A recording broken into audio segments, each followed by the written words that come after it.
मोहन यादव ने जिले के व्यापारियों और अधिकारियों के साथ बैठक कर संवाद किया।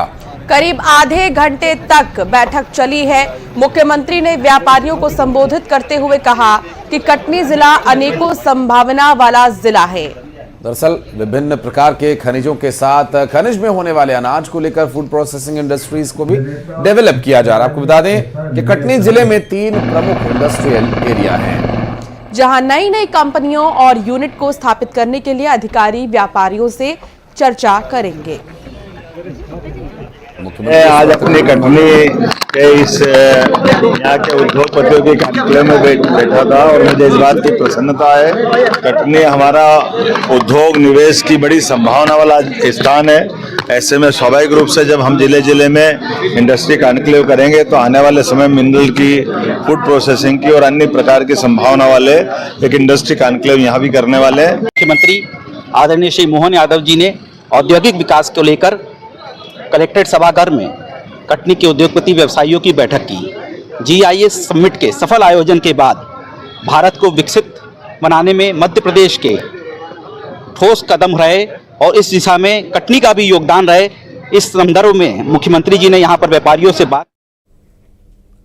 बजट से पहले हुई साई कैबिनेट की बैठक, आबकारी नीति 2025 और 26 को मंजूरी दी गई है। दरअसल राज्य में शराब की दुकानों की संख्या बनी रहेगी। प्रदेश की 674 दुकानें संचालित होंगी और विदेशी शराब पर 9.5% अतिरिक्त जो शुल्क लग रहा था वो खत्म किया जाएगा। देसी शराब की वर्तमान दरें लागू रहेंगी। तो कुछ फैसले और आबकारी नीति 2025 से 26 को मंजूरी दी गई है। वर्ष 25-26 में 674 मदिरा दुकानें तथा आवश्यकता अनुसार प्रीमियम मदिरा दुकान संचालित करने का निर्णय भी यथावत रखा गया है। देसी मदिरा की आपूर्ति पूर्ववत रेट ऑफर प्रभावी रहेगा। विदेशी मदिरा थोक क्रय वितरण Chhattisgarh state beverage corporation limited द्वारा होगा।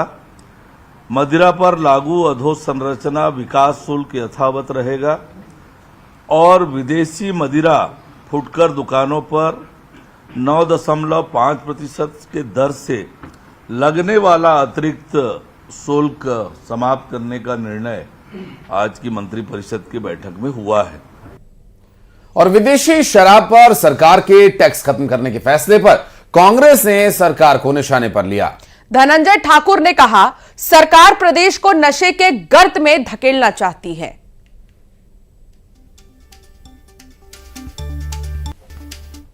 ने शराब को बढ़ावा देने के लिए, शराब से ज्यादा राजस्व कमाने के लिए और प्रदेश को नशा के गर्त में ढकेलने के लिए और शराबियों को शराब के प्रति आकर्षित करने के लिए शराब में लगने वाले 9% टैक्स को खत्म करके बता दिया है कि भाजपा की मंशा शराब बंदी की नहीं है, शराब से मुनाफा कमाने की है और भाजपा का शराब के प्रति प्रेम उजागर हो चुका है। भाजपा को अगर राहत देना ही था तो बिजली के बढ़े दरों में राहत देते, पेट्रोल डीजल में वेट टैक्स कम करके राहत देते, रजिस्ट्री के दौरान गरीबों को टैक्स में छूट देते, शिक्षा स्वास्थ्य की व्यवस्था के लिए काम करते। भाजपा को तो जनता के हित में फैसला करना चाहिए, लेकिन भाजपा शराब के प्रेम में इतना डूब चुकी है कि उन्हें शराब से होने वाली बर्बादी नहीं दिख रहा है। और गुना में दिन दहाड़े एक दुल्हन का अपहरण कर लिया गया। दूल्हा दुल्हन को लेकर अशोकनगर से राजस्थान के सवाई माधोपुर जा रहा था। इसी दौरान रुठियाई के पास उनकी गाड़ी रुकवाकर कुछ लोगों ने दुल्हन को अगवा कर लिया।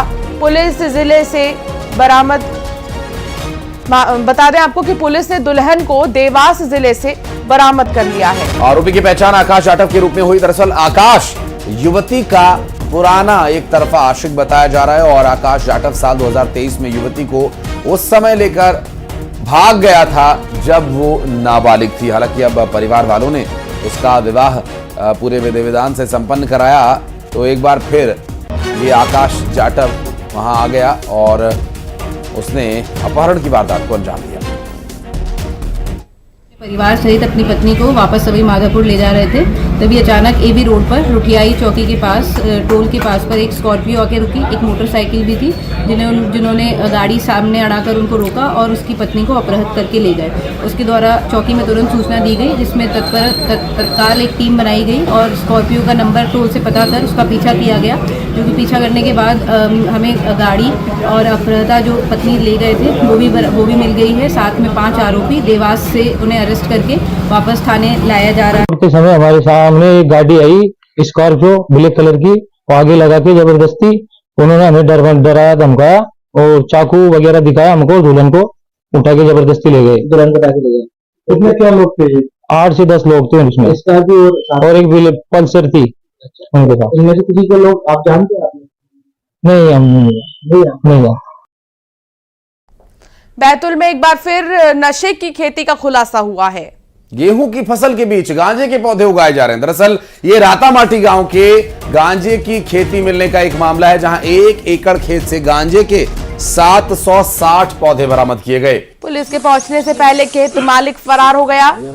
घोड़ा डोंगरी ब्लॉक के रातामाटी गांव का यह मामला है।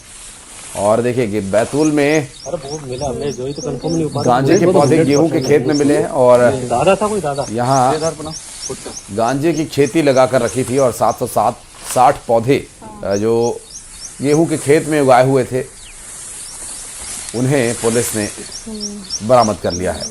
उधर आगे भी लगे हैं।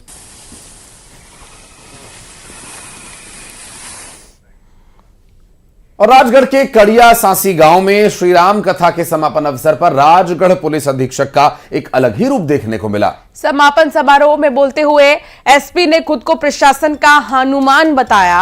एसपी आदित्य मिश्रा ने कहा कि हनुमान भी पुलिस की तरह थे। जैसे रामायण में सीता जी का हरण होने के बाद हनुमान जी रावण को समझाने के लिए लंका गए थे, उसी प्रकार मैं भी आपके गांव आपको हनुमान बनकर समझाने आया हूं। समझ जाओ और सुधर जाओ, नहीं तो मुझसे बुरा भी कोई नहीं होगा। सुनिए एसपी ने क्या कहा। गुरु महाराज बता रहे थे हनुमान जी भी पुलिस की तरह ही थे। वो गए थे रावण को समझाने के लिए कि आपने गलती कर दी है, गलती स्वीकार करो और प्लीज सीता मैया को राम जी के पास वापस भेज दो। पर रावण तो रावण था, सबने समझाने का प्रयास किया पर वो नहीं माना, तो लंका जल गई। तो इसलिए मेरा आपसे अनुरोध है कि आज फिर प्रशासन के हनुमान के रूप में मैं आपके पास आया हूं। मैं आपसे अनुरोध कर रहा हूं कि कृपया करके सही चीजों में आप आगे बढ़े। आप अगर 2 कदम चलेंगे, मैं 20 कदम चलने के लिए तैयार हूं, पर आप हमें मत मजबूर करें कि हमें कुछ कठोर कदम उठाना पड़े। और अब बात पन्ना की होगी, जहां दारोगा जी की जन्मदिन पार्टी के लिए